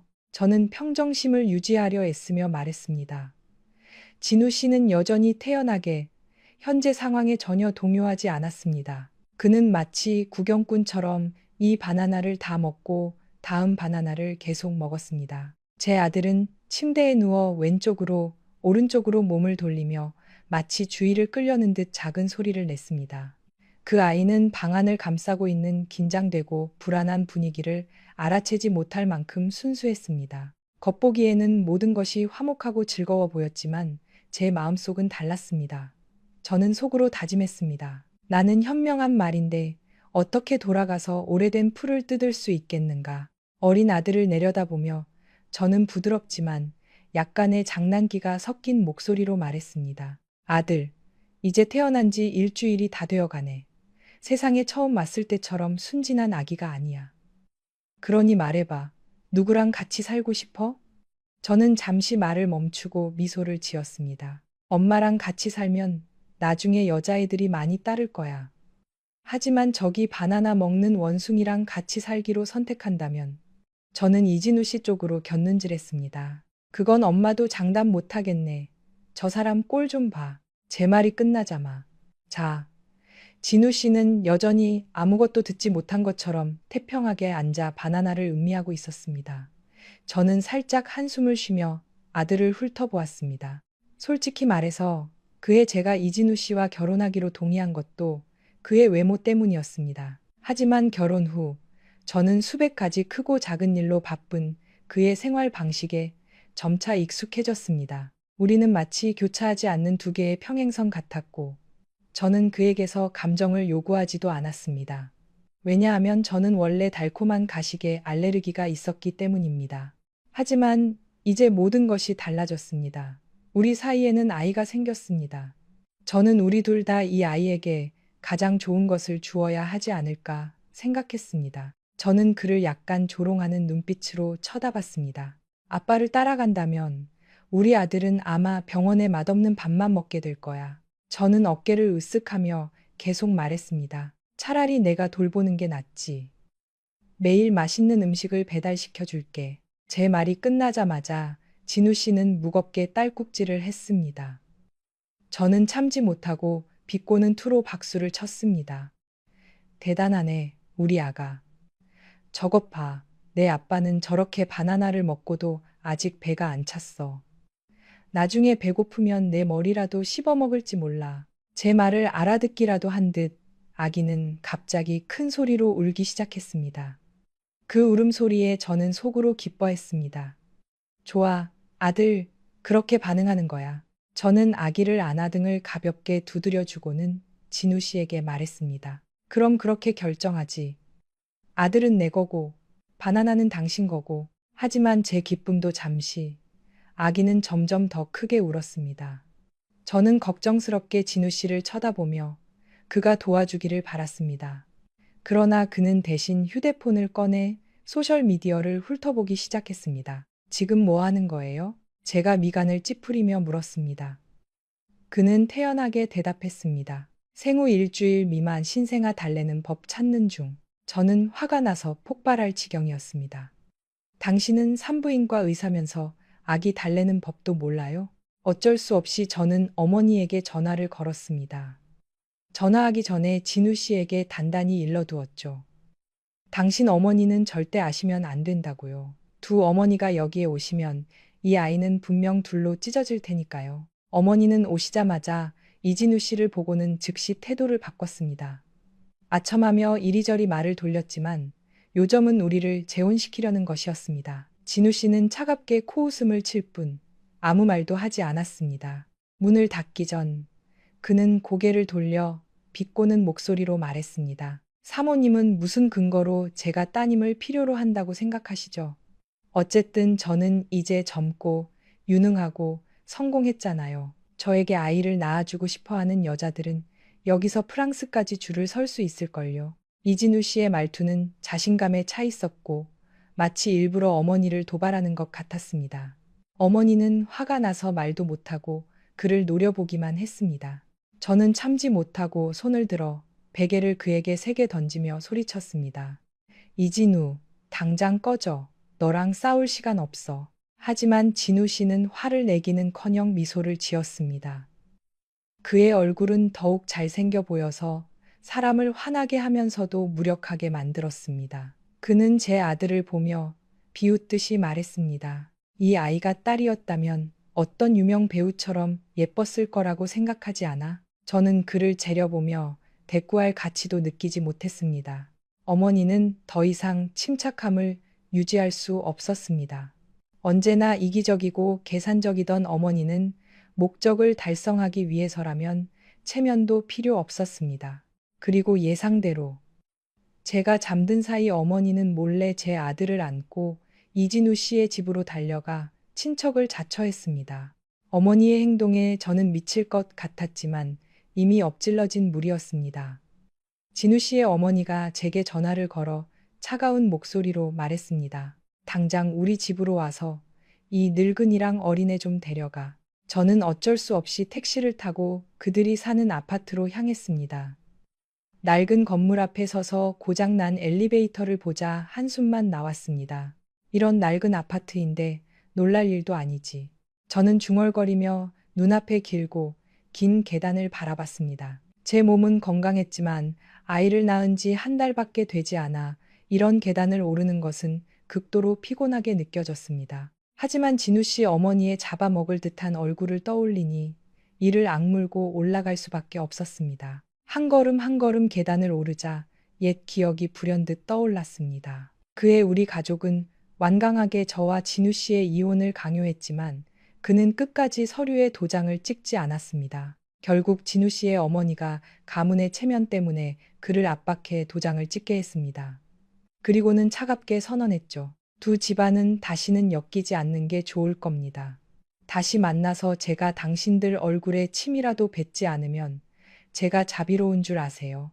저희 어머니도 만만치 않은 분이셨습니다. 그렇게 양측은 격렬한 논쟁에 휘말렸고 모두 자신이 옳다고 주장하며 한치의 양보도 없었습니다. 저와 진우 씨의 결혼은 처음부터 불안정했고 결국 씁쓸하게 끝이 났습니다. 이제 어머니는 또 옛 버릇을 드러내고 있었습니다. 어머니는 제가 아이를 낳았으니 다른 사람과 쉽게 재혼할 수 없을 것이라고 생각하고 진우 씨에게 저와 재혼하라고 강요하고 싶어 했습니다. 심지어 진우 씨가 돌아오기만 한다면 제 아들의 유치원비로 2천만 원 이상을 쓰겠다고 약속까지 했습니다. 남아있던 얼마 안 되는 힘을 쥐어짜 계단을 다 올라갔을 때 저는 지친 몸으로 아파트에 들어섰습니다. 저를 보자마자 어머니는 즉시 달려와 애원하는 눈빛으로 말했습니다. 서연아, 어서 시어머니께 사과드려. 저는 얼어붙은 채 진우 씨의 어머니를 바라봤습니다. 그녀는 그곳에 앉아 있었고 그녀의 눈빛은 차갑고 경멸로 가득 차 있었습니다. 진지하게 말해서 저는 이렇게 자신의 손자를 싫어하는 할머니를 처음 봤습니다. 저는 입술을 굳게 다물고 평정을 유지하려 애썼지만 마음속은 불타는 것 같았습니다. 어머니는 이진우 씨의 어머니에게 아첨하는 미소를 지으며 제게 눈짓으로 신호를 보냈습니다. 그녀는 부드러운 목소리로 교묘하게 말했습니다. 사부인, 애들도 이제 어리지 않고 이제 아이까지 생겼잖아요. 그러니 예전 일은 그냥 장난이었다고 생각하고 넘어가요. 우리 모두 어른이잖아요. 자식들이 가장 좋은 삶을 살기를 바라는 건 다 똑같지 않나요? 저는 할 말을 잃고 고개를 숙였습니다. 제 마음속에서 어머니의 말은 자존심을 찌르는 바늘과 같았습니다. 하지만 어머니의 단호한 눈빛을 보니 평생 외손자를 품에 안고 살고 싶지 않다는 것을 알 수 있었습니다. 진우 씨의 어머니는 차가운 표정으로 두 걸음 물러섰습니다. 그녀는 미간을 찌푸리며 비꼬는 목소리로 말했습니다. 대개 딸은 금이고 은인데 우리 아들은 그럼 친어머니가 배 아파 낳은 자식이 아닌가 보죠? 우리 아들이 대개 딸 때문에 밥도 제대로 못 먹고 잠도 못 자고 체면은 다 구겼는데 이제 와서 오고 싶으면 오고 가고 싶으면 안녕하세요. 다시 만나 뵙게 되어 반갑습니다. 전 부인이 아이를 낳으러 왔는데 전 남편이 그 아이를 받는 의사라니 정말 누구도 상상하지 못했을 겁니다. 오늘 여러분께 들려드릴 이야기는 사랑 없이 결혼했지만 점차 서로에게 익숙해진 두 사람의 이야기입니다. 하지만 가족의 압박과 아이를 가질 수 없다는 고통은 결국 그들을 눈물로 이별하게 만들었죠. 가슴 아픈 이별 후 여자는 자신이 그의 아이를 임신했다는 사실을 알게 됩니다. 운명의 장난처럼 두 사람은 병원에서 다시 마주칩니다. 그는 그녀의 담당 의사가 되었고 그녀는 그의 아이를 낳으러 온 산모가 되었죠. 이 기막힌 재회는 과연 어떤 결말을 맞이하게 될까요? 여러분의 좋아요는 저희에게 큰 힘이 됩니다. 이제 이 멋진 로맨스 소설을 함께 감상해 보시죠. 기사님, 그냥 좀 큰 병원으로 가주세요. 제발 서울 도심에 있는 그 여성병원은 안 돼요. 제가 몇 번이나 간절하게 부탁했지만 택시기사님은 더 멀리 가기 귀찮으셨는지 보란듯이 서울중앙의료원 건물 앞에 차를 세웠습니다. 에이, 아가씨. 여기 이진우 의사님이 엄청 유명해요. 실력도 좋고 우리 며느리도 여기서 애 낳았는데 애가 아주 튼튼해요. 다들 칭찬이 자자하다고요. 하늘 높이 솟은 건물을 올려다보자 제 심장이 쿵 하고 내려앉았습니다. 기사님의 위로가 어느 정도 제 걱정을 덜어주긴 했지만 적어도 제 아이가 최고의 보살핌을 받을 수 있다는 사실에 안도했지만 제 머릿속은 피할 수 없는 진실 하나로 혼란에 빠졌습니다. 그 이진우 의사가 바로 제 전남편이었기 때문입니다. 우리가 이혼하던 날 그의 모습이 아직도 눈에 선합니다. 2년 동안 제 삶의 일부였던 남자, 이진우. 그는 제 앞에서 비처럼 눈물을 쏟아냈습니다. 우리는 결혼한 지 2년이 되도록 아이가 없었고 몇 번의 검사 끝에 문제는 제가 아닌 그에게 있다는 것이 밝혀졌습니다. 이 사실을 알게 된 저희 어머니는 끊임없이 저를 압박하며 이혼을 강요했습니다. 너 아직 젊어. 더 좋은 사람 만날 기회는 얼마든지 있어. 내게 아이를 안겨줄 수 있는 사람으로. 저는 동의하지 않았습니다. 솔직히 말해 중매로 처음 진우 씨를 만났을 때 그에 대한 깊은 감정은 없었습니다. 하지만 2년간 함께 살면서 우리는 꽤 잘 맞는다는 것을 깨달았죠. 각자 일에 바빠 함께하는 시간은 적었지만 그렇다고 해서 우리의 결혼이 그렇게 쉽게 끝나야 할 이유는 없었습니다. 하지만 어머니의 생각은 달랐습니다. 어머니는 그가 아이를 가질 수 없다는 것을 용납할 수 없는 결점으로 여겼습니다. 그럴 거면 처음부터 말을 했어야지. 남의 집 귀한 딸 데려와서 책임도 못 지는 건 무책임한 거야. 결국 어머니는 자신의 목숨을 걸고 저를 협박했고 저는 가족의 압박에 못 이겨 이혼 서류에 도장을 찍을 수밖에 없었습니다. 그날의 이진우 씨가 아직도 생생합니다. 그는 집 구석에 조용히 앉아 있었고 헝클어진 머리카락이 붉게 충혈된 그의 눈을 가리고 있었습니다. 제가 보낸 메시지를 읽으며 그는 어린아이처럼 흐느꼈습니다. 제가 남은 짐을 챙기러 집에 돌아왔을 때 그는 제게 달려와 어깨를 꽉 잡았습니다. 목이 맨 목소리로 말했죠. 꼭 이혼해야 해? 입양하면 안 될까? 아니면 시험관 시술이라도. 내가 한약이라도 잔뜩 먹을게. 어떤 방법이든 괜찮아. 제발 나를 떠나지만 말아줘. 저는 그의 눈물 어린 눈을 차마 마주할 수 없어 고개를 돌렸습니다. 우린 안 맞아요, 진우 씨. 그냥 도장 찍어요. 일을 더 어렵게 만들지 말아요. 저는 냉정하고 단호하게 말했습니다. 그날의 다툼은 침대 위에서 끝이 났습니다. 진우 씨는 저를 꽉 껴안고 속삭였죠. 이게 마지막이야. 약속할게. 오늘 밤이 지나면 내 인생에서 사라져 줄게. 그런데 불과 몇 달 후, 제가 다른 남자와 선을 보고 있을 때 이상한 메스꺼움이 밀려왔습니다. 참을 새도 없이 저는 식탁 위에 그대로 구토를 해버렸고 제 앞에 놓여 있던 족발 접시는 엉망이 되었습니다. 선을 보던 남자는 역겹다는 표정으로 즉시 자리에서 일어나 떠나버렸죠. 어머니는 저를 급히 병원으로 데려갔고 그곳에서 저는 청천벽력 같은 사실을 알게 되었습니다. 제가 임신했다는 것을요. 어머니는 뻔뻔하게도 저를 다시 재촉하기 시작했습니다. 당장 이진우한테 가서 다시 합치라고 해. 하지만 저는 쓴웃음을 지을 뿐이었습니다.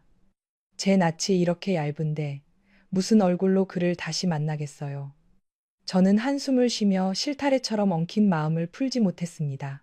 게다가 저는 그가 능력이 없다고 버렸다가 이제 와서 그가 괜찮다는 걸 알고 돌아가는 그런 파렴치한 사람이 아니었습니다. 어떻게 그럴 수가 있겠어요. 이혼하던 그 밤의 기억은 여전히 제 마음속에 깊이 박혀 있었습니다. 그는 분노했지만 동시에 자신을 억제하지 못했죠. 우리는 몇 시간 동안이나 서로를 탐했습니다. 그날 밤 이후 저는 꼬박 사흘을 알아놓은 후에야 겨우 몸을 일으켜 구청에 가서 이혼 절차를 마무리할 수 있었습니다. 도장을 찍고 나서 그는 씁쓸한 미소를 지으며 제게 말했죠. 나보다 잠자리에서 더 잘하는 남자 만나길 빌어. 그런데 이제 와서 제가 그의 병원에 아이를 낳으러 오다니. 이 생각만으로도 제가 얼마나 비참하게 느껴졌는지 모릅니다. 과연 저와 제 아이가 무사히 이곳을 떠날 수 있을까요? 불안감이 제 마음을 온통 휘감았습니다. 분만실을 나오자마자 저는 곧장 집으로 가는 택시를 불렀습니다. 하지만 며칠도 채 지나지 않아 이진우 씨가 나타났습니다. 그는 과일 바구니를 들고 와 테이블에 내려놓고는 알 수 없는 눈빛으로 저를 쳐다봤습니다. 이제 가보셔도 돼요. 우리 사이에 더는 깊은 정 같은 건 없잖아요?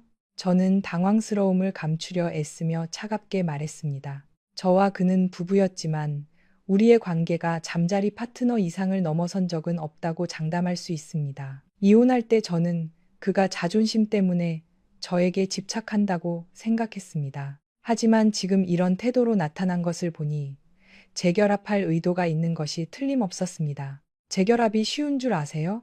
저는 비웃으며 말했습니다. 제 말은 허공의 날카로운 바늘처럼 박혔습니다. 현명한 말은 갔던 길로 돌아가 풀을 뜯지 않고 영리한 개는 같은 구덩이에서 실수를 반복하지 않죠.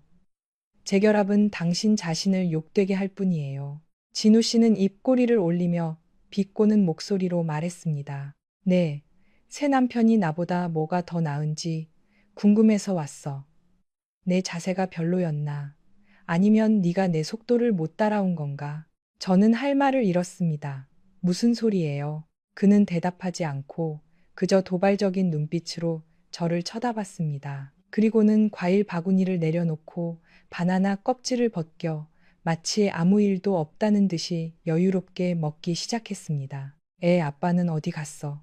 진우 씨는 손에 든 바나나에서 눈을 떼지 않고 물었습니다. 도박하러 갔는지, 술 마시러 갔는지, 낚시하러 갔는지 내가 어떻게 알아요? 당신이 어떻게 되든 이제 나랑은 상관없는 일이에요. 이 의사 선생님, 집착이 여전하시네요. 진우 씨의 얼굴이 즉시 어두워졌습니다. 그는 주머니에서 종이 한 장을 꺼내 테이블 위로 세게 던졌습니다. 아빠는 여기 앉아서 바나나 먹고 있는데 내 말이 맞다고 생각해? 저는 유전자 검사 결과서를 보고 숨이 있는 것 같았습니다. 진실은 눈앞에 명백했고 제 설명은 더 이상 필요 없었습니다. 이 아이는 이진우 씨의 아이였습니다. 후회와 부끄러움이 제 마음속에 뒤섞였습니다. 그 옛날 그 늙은 의사의 진단이 큰 실수였는데 저는 그것을 철석같이 믿고 쓰라린 이혼을 했습니다. 이제 우리 세 식구가 모두 여기에 있고 모든 것이 명확해졌습니다. 그럼 바로 본론으로 들어가는 게 어때요? 저는 평정심을 유지하려 애쓰며 말했습니다. 진우 씨는 여전히 태연하게 현재 상황에 전혀 동요하지 않았습니다. 그는 마치 구경꾼처럼 이 바나나를 다 먹고 다음 바나나를 계속 먹었습니다. 제 아들은 침대에 누워 왼쪽으로 오른쪽으로 몸을 돌리며 마치 주의를 끌려는 듯 작은 소리를 냈습니다.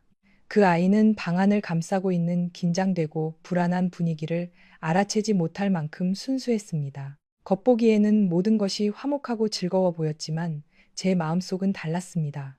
저는 속으로 다짐했습니다. 나는 현명한 말인데 어떻게 돌아가서 오래된 풀을 뜯을 수 있겠는가.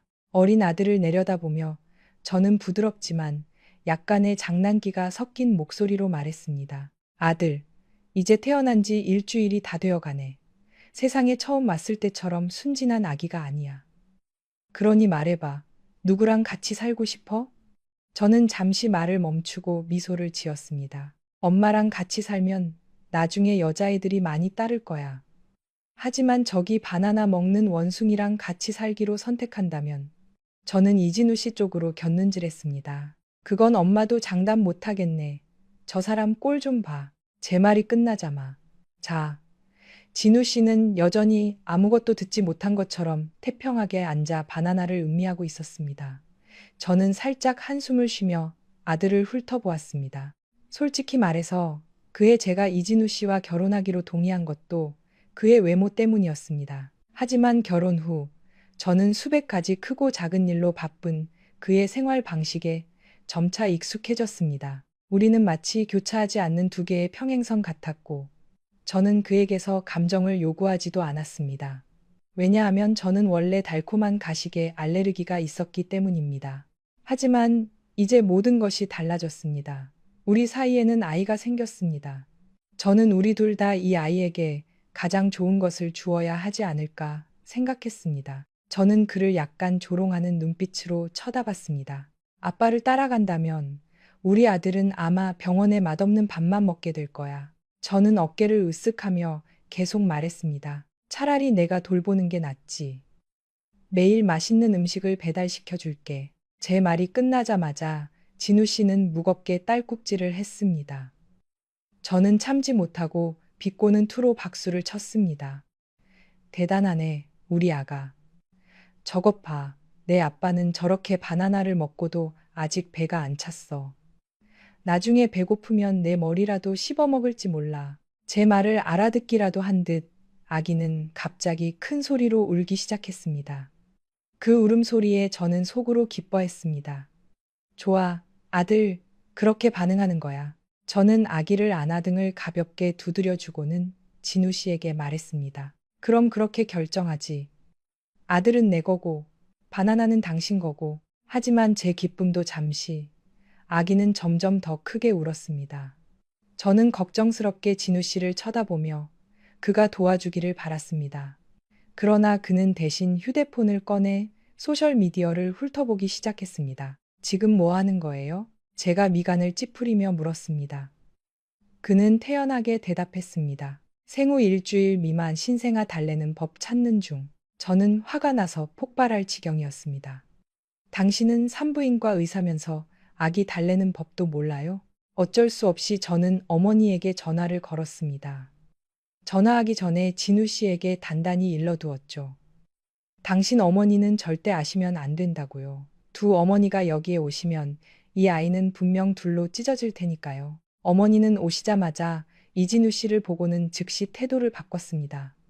아첨하며 이리저리 말을 돌렸지만 요점은 우리를 재혼시키려는 것이었습니다. 진우 씨는 차갑게 코웃음을 칠 뿐 아무 말도 하지 않았습니다. 문을 닫기 전 그는 고개를 돌려 비꼬는 목소리로 말했습니다. 사모님은 무슨 근거로 제가 따님을 필요로 한다고 생각하시죠? 어쨌든 저는 이제 젊고 유능하고 성공했잖아요. 저에게 아이를 낳아주고 싶어 하는 여자들은 여기서 프랑스까지 줄을 설 수 있을걸요. 이진우 씨의 말투는 자신감에 차 있었고 마치 일부러 어머니를 도발하는 것 같았습니다. 어머니는 화가 나서 말도 못하고 그를 노려보기만 했습니다. 저는 참지 못하고 손을 들어 베개를 그에게 세게 던지며 소리쳤습니다. 이진우, 당장 꺼져. 너랑 싸울 시간 없어. 하지만 진우 씨는 화를 내기는커녕 미소를 지었습니다. 그의 얼굴은 더욱 잘생겨 보여서 사람을 화나게 하면서도 무력하게 만들었습니다. 그는 제 아들을 보며 비웃듯이 말했습니다. 이 아이가 딸이었다면 어떤 유명 배우처럼 예뻤을 거라고 생각하지 않아? 저는 그를 재려보며 대꾸할 가치도 느끼지 못했습니다. 어머니는 더 이상 침착함을 유지할 수 없었습니다. 언제나 이기적이고 계산적이던 어머니는 목적을 달성하기 위해서라면 체면도 필요 없었습니다. 그리고 예상대로 제가 잠든 사이 어머니는 몰래 제 아들을 안고 이진우 씨의 집으로 달려가 친척을 자처했습니다. 어머니의 행동에 저는 미칠 것 같았지만 이미 엎질러진 물이었습니다. 진우 씨의 어머니가 제게 전화를 걸어 차가운 목소리로 말했습니다. 당장 우리 집으로 와서